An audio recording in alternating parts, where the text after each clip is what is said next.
Alors s'il devait y avoir reconfinement dans ces régions qui représentent quand même 18 millions d'habitants, c'est un quart de la France, quels sont les effets attendus? Écoutez la réponse du professeur Philippe Amouyel, professeur de santé publique au CHU de Lille.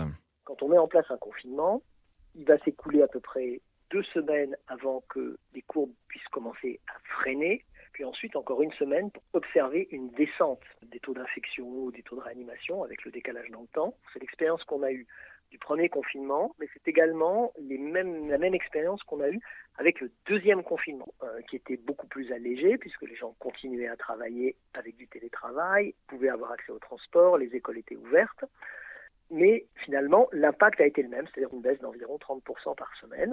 Si on prend l'exemple de ce qui s'est passé à Dunkerque, à la troisième semaine, on s'aperçoit qu'on a commencé à réduire l'incidence, qui est passée de plus de 1000 à peu près 500-600, donc un effet net, mais on n'a bien sûr pas encore d'effet sur les réanimations. Donc ça veut dire que si aujourd'hui, on mettait en place un confinement de week-end, ça aurait un impact d'ici à 2 semaines sur la circulation du virus, puis encore dans 2 semaines probablement sur les entrées dans les réanimations. Le professeur Amouyel du CHU de Lille avec Anne Le Gall.